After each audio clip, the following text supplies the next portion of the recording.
Recipe മലബാറിക്കസിൻ്റെ പുതിയൊരു വീഡിയോയിലേക്ക് എല്ലാവർക്കും സ്വാഗതം. അപ്പോൾ ഇന്നത്തെ നമ്മുടെ റെസിപ്പി സേമിയ വെച്ചിട്ടൊരു 4 മണി പലഹാരമാണ്. അപ്പോൾ ഇത് പെട്ടെന്ന് സിമ്പിളായിട്ട് ഉണ്ടാക്കിയെടുക്കാവുന്ന ഒരു സ്നാക്ക് കൂടിയാണ്. അപ്പോൾ ഇതിന് വേണ്ടിയിട്ട് കുറച്ച് ഇൻഗ്രീഡിയൻസ് മാത്രമേ ആവശ്യമുള്ളൂ. അപ്പോൾ എൻ്റെ ചാനൽ ആദ്യമായിട്ട് കാണുന്നതെങ്കിൽ ഒന്ന് സബ്സ്ക്രൈബ് കൂടെ ചെയ്യണം. അപ്പോൾ ഇതെല്ലാവരും ഒന്ന് ട്രൈ ചെയ്ത് നോക്കിയിട്ട് ഒന്ന് ഫീഡ്ബാക്ക് അറിയിക്കണേ. അപ്പോൾ നമുക്ക് റെസിപ്പി പെട്ടെന്ന് എങ്ങനെയാണെന്ന് നോക്കാം. ഇതിന് വേണ്ടിയിട്ട് ഞാൻ 1 കപ്പോളം സേമിയ എടുത്തിട്ടുണ്ട്. നമ്മൾ പായസത്തിന് എടുക്കുന്ന അതേ സേമിയ തന്നെയാണ് ഞാൻ ഇവിടെ എടുത്തിട്ടുള്ളത്. അപ്പം 1 കപ്പ് വറുത്തതോ വറുക്കാത്തതോ ഏതായാലും കുഴപ്പമില്ല. അപ്പോൾ അതെടുത്തിട്ടുണ്ട്. ഇനി 1 കപ്പ് സേമിയക്ക് ഞാനിവിടെ 3 ഗ്ലാസ് വെള്ളമാണ് വേവിക്കാൻ എടുത്തിട്ടുള്ളത്. അപ്പം നമുക്ക് വെള്ളം ഒന്ന് തിളപ്പിക്കാൻ വെച്ചിട്ടുണ്ട്. അപ്പം അതിലേക്ക് സേമിയ വേവാൻ ആവശ്യമായിട്ടുള്ള ഉപ്പ് ചേർത്ത് കൊടുത്തിട്ടുണ്ട്. ഇനി 1 ടീസ്പൂണ് ഓയിൽ ഒഴിച്ചിട്ടുണ്ട്. നമ്മൾ സേമിയ ഒന്ന് ഒട്ടിപ്പിടിക്കാതിരിക്കാനാണ് 1 ടീസ്പൂൺ ഓയിൽ ഒഴിച്ചത്. അപ്പോൾ നമുക്കൊന്ന് മിക്സ് ചെയ്ത് കൊടുക്കാം. അപ്പോൾ ഈ വെള്ളം തിളച്ചതിന് ശേഷം മാത്രം നമുക്ക് സേമിയ ഇട്ട് കൊടുക്കാം. അപ്പോൾ നമ്മൾ സേമിയ ഇട്ടിട്ട് ഒന്ന് മിക്സ് ചെയ്ത് കൊടുക്കാം. ഇനി ഇത് നമ്മൾ ഒരുപാട് വെന്ത് ഒടിഞ്ഞു പോകാൻ പാടില്ല. വേവ് വേണ്ട എന്ന് വെച്ചാൽ ഒരുപാട് കുഴഞ്ഞു പോകാൻ പാടില്ല. ആ ഒരു പരുവത്തിൽ നമുക്ക് ഈ സേമിയ ഒന്ന് വേവിച്ചെടുക്കണം. അപ്പോൾ നമ്മളെ സേമിയ ഏകദേശം ഒന്ന് വെന്ത് വന്നിട്ടുണ്ട്. അപ്പോൾ ഇത് നമുക്കൊന്ന് ഒരു അരിപ്പയിലൊന്ന് ഊറ്റിയെടുക്കണം. അപ്പം നമുക്കിനി അരിപ്പയിലേക്ക് ഇത് ഒന്ന് ഇട്ട് കൊടുക്കാം. അപ്പോൾ ഇത് അരിപ്പയിൽ ഇട്ടതിന് ശേഷം നമുക്ക് ഒരു ഗ്ലാസ്സോളം വെള്ളം ഒഴിച്ചിട്ട് നമുക്ക് ഒട്ടിപ്പിടിക്കാതെ പശപ്പില്ലാതിരിക്കാൻ വേണ്ടിയിട്ടാണ് സാധാരണ വെള്ളം ഒഴിച്ചിട്ട് നമ്മളൊന്ന് ഇത് എടുക്കുന്നത്. അപ്പോൾ നമ്മൾ സേമിയ എല്ലാം ഇവിടെ റെഡി ആയിട്ടുണ്ട്. നല്ല ഇതായിട്ട് ഒന്ന് തണുത്ത് വന്നിട്ടുണ്ട്. അപ്പോൾ ഇനി ഒരു ബൗളിലേക്ക് നമുക്ക് ഒരു മീഡിയം സൈസുള്ള സവാള ഇട്ട് കൊടുത്തിട്ടുണ്ട്. അപ്പോൾ ഇനി നമുക്ക് ഒരു ചെറിയ കഷ്ണം ഇഞ്ചി, വെളുത്തുള്ളി, ഒരു 3 അല്ലി വെളുത്തുള്ളി ചെറുതായിട്ട് മുറിച്ചിട്ടുണ്ട്. ഒരു 2 പച്ചമുളക് വട്ടത്തിൽ അരിഞ്ഞിട്ട് ഇട്ട് കൊടുക്കാം. പിന്നെ കുറച്ച് കറിവേപ്പില ഇട്ട് കൊടുത്തിട്ടുണ്ട്.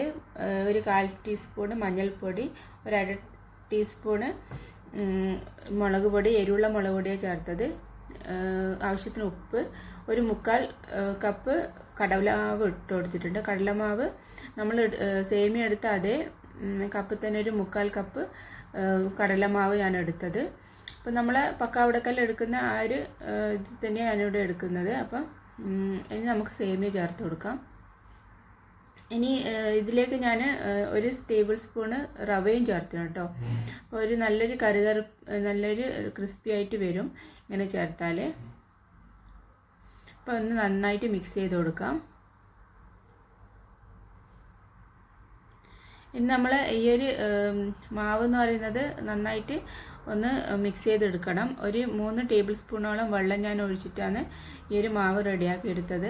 അപ്പോൾ ഒരുപാട് ഫോഴ്സൊന്നും കൊടുത്തിട്ട് ഇതൊന്നും കുഴക്കാൻ പാടില്ല.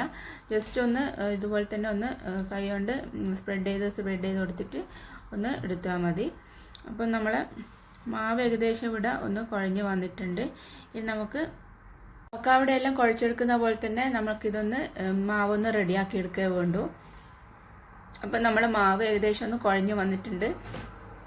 ഒരു 3 ടേബിൾ സ്പൂൺ വെള്ളമേ ഞാൻ ഒഴിച്ചിട്ടുള്ളൂ. ഈ ഒരു മാവിൽ ആ ഒരു സേമിയൻ്റെ എല്ലാം ഒരു മോയ്സ്ചർ ഉണ്ടാവുമല്ലോ. അപ്പം നമ്മൾ ഇനി ഇത് തിളച്ച എണ്ണയിൽ നമുക്ക് ഇതൊന്ന് ഫ്രൈ ചെയ്തെടുക്കേ വേണ്ടൂ. അപ്പോൾ തിളച്ച് വന്നിട്ടുണ്ട് എണ്ണ. ഇനി നമുക്ക് കുറച്ചായിട്ട് ഇതിട്ട് കൊടുക്കാം. കുറച്ചായിട്ട് തന്നെ ഇടാനൊന്ന് ശ്രദ്ധിക്കണം. അപ്പം വേഗം വെന്ത് കിട്ടുകയും ചെയ്യും. ഉള്ളി അധികം വേവാണ്ടിരിക്കുകയും ചെയ്യില്ല. അപ്പോൾ ഇതാ കുറച്ചായിട്ട് തന്നെ ഈ ഒരു എണ്ണയിൽ നമുക്ക് ഈ ഒരു മാവ് ഇട്ടിട്ട് ഒന്ന് ഫ്രൈ ചെയ്തെടുക്കാം. അപ്പം നമ്മളെ ഈ ഒരു 4 മണി പലഹാരം അല്ലെങ്കിൽ സേമിയ വെച്ചിട്ടുള്ള ഈ ഒരു സ്നാക്ക് നല്ല ടേസ്റ്റിയാണ് കഴിക്കാൻ. 4 മണി ചായൻ്റെ ഒപ്പം പെർഫെക്റ്റ് ആയിട്ടുള്ള ഈ ഒരു സ്നാക്ക് എല്ലാവരും ഒന്ന് റെഡിയാക്കി നോക്കണം. അപ്പോൾ സാധാരണ സേമിയ വെച്ചിട്ട് സേമിയ ഉപ്മാവും സേമിയ പായസം എല്ലാം എല്ലാവരും ഉണ്ടാക്കി നോക്കുക. അപ്പോൾ ഇതൊരു വെറൈറ്റി ആയിട്ടുള്ളൊരു സ്നാക്കാണ്. അപ്പം നല്ല ടേസ്റ്റി ആയിട്ടുള്ള ഈ ഒരു സ്നാക്ക് ഇവിടെ ഏകദേശം ഒന്ന് മൊരിഞ്ഞ് വന്നിട്ടുണ്ട്. അപ്പോൾ നമ്മൾ ഈ ഒരു സ്നാക്ക് ഒരു ഭാഗം നന്നായിട്ട് ഫ്രൈ ആയിട്ട് വന്നിട്ടുണ്ട്. ഇനി ഇതൊന്ന് തിരിച്ചിട്ട് കൊടുക്കാം. ഇത് ഏകദേശം ഒരു 5 മിനിറ്റ് എടുക്കും ഒന്ന് ഫ്രൈ ആയി വരാൻ വേണ്ടിയിട്ട് എണ്ണേൻ്റെ അകത്തുനിന്ന്. അപ്പം നമുക്ക് ഒന്ന് ഗോൾഡൻ കളറാകുന്നവരെ ഇതൊന്ന് ഫ്രൈ ചെയ്തെടുക്കണം. നമ്മളെ ഈ ഒരു സ്നാക്ക് ഇത്രയേ ഉള്ളൂ. ഒന്ന് ഫ്രൈ ആയിട്ട് വന്നിട്ടുണ്ട്. ഇത് എണ്ണേൻ്റെ അകത്തുനിന്ന് ഇനി കോരി മാറ്റിയേ വേണ്ടൂ. അപ്പം പെട്ടെന്ന് ഉണ്ടാക്കിയെടുക്കാവുന്ന ഈ ഒരു സ്നാക്ക്, അടിപൊളിയായിട്ടുള്ള ഈ ഒരു സ്നാക്ക് എല്ലാവരും ഒന്ന് ട്രൈ ചെയ്ത് നോക്കണം. എന്നിട്ട് ഫീഡ്ബാക്ക് അറിയിക്കണം. അപ്പോൾ നെക്സ്റ്റ് അടിപൊളിയായിട്ടുള്ള പുതിയ വീഡിയോ ആയിട്ട് കാണുന്നവരെ thanks for watching. Bye, take care.